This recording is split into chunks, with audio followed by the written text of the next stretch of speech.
चंद media की जानिब से पूछे गए सवालात की वजह से कांग्रेस में इख्तलाफ बढ़ता जा रहा है।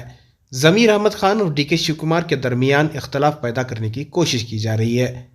वकलिया समाज के ताल्लुक से दिए गए बयान को गलत तरीके से पेश करके बताया जा रहा है कि ज़मीर अहमद खान ने वकलिया समाज की बेहुरमती की है, जबकि ज़मीर अहमद खान ने वकलिया समाज के खिलाफ कोई बयान इख्तलाफ वाला नहीं दिया है, और जबकि ज़मीर अहमद खान ने वाज़ेह किया है कि वो वकलिया समाज के बिल्कुल करीब हैं। इसके बावजूद भी कुछ लोग एहतजाज कर इसे सियासी रंग देने की कोशिश कर रहे हैं। इस पर आज ज़मीर अहमद खान ने चित्रदुर्गा पहुंचने के बाद मीडिया से बात करते हुए कहा कि कुछ लोग सियासत कर रहे हैं। मैंने कभी वकलिया समाज के खिलाफ कोई बयान नहीं दिया है। कई मामलात पर ज़मीर अहमद खान ने वाज़ेह बयान दिया है, कई सवालात के जवाब उन्होंने दिए हैं। आइए जानते हैं ज़मीर अहमद खान क्या कह रहे हैं। ಅದು ಹೇಳ್ದೆ ತಾನೆ ನಾನು ಕ್ಷಮೆ ಕೇಳಕ್ಕೆ ನಾನು ಪ್ರತಿಭಟನೆಗಳು ಯಾಕೆ ನಡೀತಿದೆ ಸರ್? ಅದಕ್ಕೆ ರಾಜಕೀಯ ಅದು 23ಗೆ ಚುನಾವಣೆ ಬರ್ತಾ ಇದೆ. ನಾನೇನೋ ಒಂದು ಹೇಳಿರ್ಬೇಕು ತಾನೆ, ಯಾವುದೋ ಒಂದು ಸಮಾಜಕ್ಕೆ ಏನೋ ಒಂದು ಹೇಳಿರಬೇಕು. ನಾನು ಹಂಗೆ ಹೇಳಿದರೆ ನಾನು ಕ್ಷಮೆ ಕೇಳಕ್ಕೆ ಸಿದ್ಧ ಅಂತ ಇದ್ದೀನಿ. ನಾನು ಏನು ಹೇಳಿಲ್ಲ, ಕ್ಷಮೆ ಕೇಳಿದ್ರೆ ಹೆಂಗೆ ಕೇಳೋದು?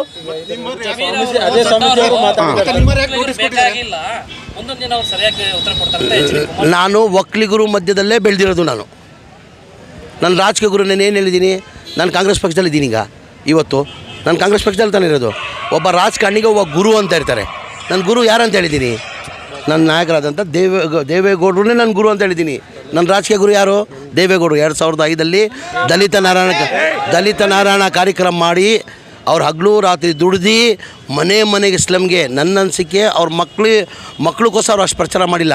ನನ್ನ ಬೈ ಎಲೆಕ್ಷನ್ ಚುನಾವಣೆಯಲ್ಲಿ ಆರ್ ವಿ ದೇವರಾಜ್ ಮೇಲೆ ಗೆದ್ದೆ ಅಲ್ಲ, ದೇವೇಗೌಡರು ಸ್ವತಃ 16 ಗಂಟೆ ಕೆಲಸ ಮಾಡಿದ್ದಾರೆ. ಅದು ನಾನು ಮರೆಯೋಂಗಿಲ್ಲ. ನನ್ನ ರಾಜಕೀಯ ಗುರುಗಳು ಯಾರನ್ನ ಇದ್ದರೆ ದೇವೇಗೌಡರೇ. ನೋಟಿಸ್ ನಾನು ಬಂದಿಲ್ಲ, ನಿಮ್ಮ ಮಾಧ್ಯಮದಲ್ಲೇ ಹೇಳ್ತಾ ಇರೋದು. ನನಗೆ ಯಾವ ನೋಟಿಸು ತಲುಪಲಿಲ್ಲ. ನನಗೆ ಯಾವ ನೋಟಿಸು ಬಂದಿಲ್ಲ. ನನಗೆ ಸುರ್ಜೇವಾಲಾ ಅವರು ಮಾತಾಡಿದ್ದಾರೆ ನನ್ನ ಜೊತೆ, ಮೊನ್ನೆ ಫೋನಲ್ಲಿ ಮಾತಾಡಿದ್ದಾರೆ. ಸುಮ್ಗೆ ಪಕ್ಷಕ್ಕೆ ಏನು ಹೇಳಿದ ಫೋನಲ್ಲಿ ಮಾತಾಡಿ, ಝಮೀರ್ ಇದೆಲ್ಲ ಬೇಡ, ಇಲ್ಲಿಗೆ ನಿಲ್ಲಿಸಿ. ನಾನು ಅಧ್ಯಕ್ಷರಿಗೂ ಹೇಳಿದ್ದೀನಿ, ನಿಮಗೂ ಹೇಳ್ತಾ ಇದ್ದೀನಿ, ನಿಲ್ಲಿಸಿದ್ದೀವಿ ನಾವು.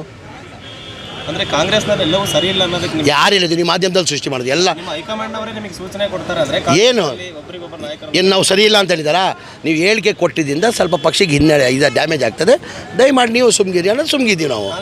ಯಾಕೆ ಕುರ್ಚಿ ಮೇಲೆ ಕಣ್ಣು ಅಂತ ಇನ್ನೂ ಒಂದು ವರ್ಷ ಎಲ್ಲರಿಗೂ ಕುರ್ಚಿ ಮೇಲೆ. ಬಿ ಜೆ ಪಿಯವ್ರಿಗೆ ಯಾರ ಮೇಲೆ ಕಂಡಿರೋದು? ನಿಮ್ಮ ಮೇಲೆ ಕಂಡಿದ್ಯಾ? ಬಿ ಜೆ ಪಿಯವ್ರಿಗೆ ನಿಮ್ಮ ಮೇಲೆ ಕಂಡಿದ್ಯಾ? ಎಲ್ಲರಿಗೂ ಕಂಡಿರೋದೇ ಕುರ್ಚಿ ಮೇಲೇ. ಈಗ ಬಿ ಜೆ ಪಿಯವ್ರು ನಿಮ್ಮ ಮೇಲೆ ಕಣ್ಣಿದ್ಯಾ?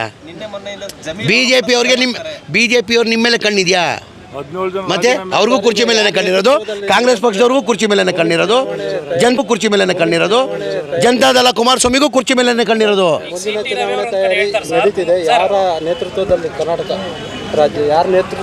ಕಾಂಗ್ರೆಸ್ ನೇತೃತ್ವದಲ್ಲಿ ಎಲೆಕ್ಷನ್ ಚುನಾವಣೆ ನಡೀತದೆ. ನಮ್ಮ ನಾಯಕಿಯಾದಂಥ ಸೋನಿಯಾ ಗಾಂಧಿ, ರಾಹುಲ್ ಗಾಂಧಿ ಅವ್ರ ನೇತೃತ್ವದಲ್ಲಿ ಎಲೆಕ್ಷನ್.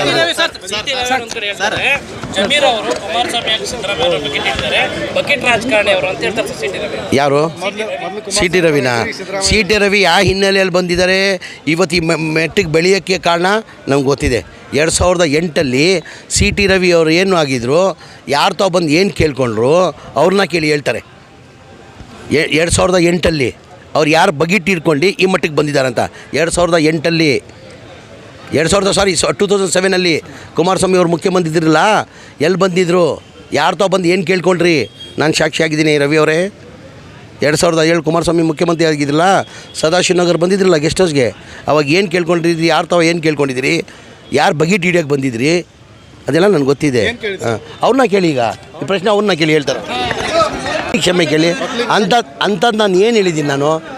ನಾನು ಬಿಡಿಸಿ ಹೇಳಿದ್ದೀನಿ. ನಾನು ಒಕ್ಕಲಿಗರ ಸಮಾಜ ಮೇಲೆ ನನ್ನ ಅಭಿಮಾನ ಹೆಂಗಿತ್ತು, ನಾನು ಎಲ್ಲಿಂದ ರಾಜಕೀಯಕ್ಕೆ ಬಂದಿದ್ದೀನಿ, ಯಾವ ಹಿನ್ನೆಲೆಯಲ್ಲಿ ಬಂದಿದ್ದೀನಿ. ನಾನು ಆದಿ ಚುಂಚನಗಿರಿ ದೊಡ್ಡ ಸ್ವಾಮೀಜಿ ಇದ್ರಲ್ಲ, ಈಗಲೂ ಶೇಖರ್ ಸ್ವಾಮೀಜಿ ಇದ್ದಾರೆ, ಬದುಕಿದ್ದಾರೆ, ಮಠದಲ್ಲಿದ್ದಾರೆ ಶೇಖರ್ ಸ್ವಾಮೀಜಿ. ಅವ್ರು ಕೇಳಿ ಝಮೀರ್ ಯಾರಂತ ಕೇಳಿದ್ರೆ, ಝಮೀರ್ ಆದಿ ಚುಂಚನಗಿರಿ ಮಠದ ಹುಡುಗ ಅಂತ ಹೇಳೋದು. ಈಗಲೂ ಯಾರಿಗಾನ ಕೇಳಿ ನೀವು, ಬರೀ ಶೇಖರ್ ಸ್ವಾಮೀಜಿಗೆಲ್ಲ, ಶೇಖರ್ ಸ್ವಾಮೀಜಿ ಬದುಕಿದ್ದಾರೆ ಇವತ್ತು, ಯಾರಿಗಾನ ಹೋಗಿ ಕೇಳಿ. ನಾನು ಅಂತ ಏನು ಹೇಳಿದ್ದೀನಿ? ನಾನು ಹಂಗೆ ಹೇಳಿದರೆ ನಾನು ಕ್ಷಮೆ ಕೇಳಕ್ಕೆ ಸಿದ್ಧ ಆಗಿದ್ದೆ. ನಾನು ಇಲ್ಲ ಅಂತ ಇಲ್ಲ. ನಾನೇನಾರು ಹಂಗೆ ಹೇಳಿದರೆ, ಯಾರಿಗಾನ ನೋವು ಪಡಿಸಿದ್ರೆ ನಾನು ಕ್ಷಮೆ ಕೇಳಕ್ಕೆ ಸಿದ್ಧ. ನಾನು ಅಂಥದ್ದು ಏನು ಹೇಳಿದ್ದೀನಿ? ಏನೋ ಈಗ ಇರ್ಬೇಕು ತಾನೆ ಹೇಳೋಕ್ಕೆ. ನಾನು ಹಂಗೂ ಏನಾರು ಏನು ಹೇಳಿದ್ರೆ ಕ್ಷಮೆ ಕೇಳಕ್ಕೆ ಸಿದ್ಧ. ನಾನು ಏನು ಹೇಳಿದೆ ಅಂತ ಗೊತ್ತಾಗ್ಬೇಕು ತಾನೆ.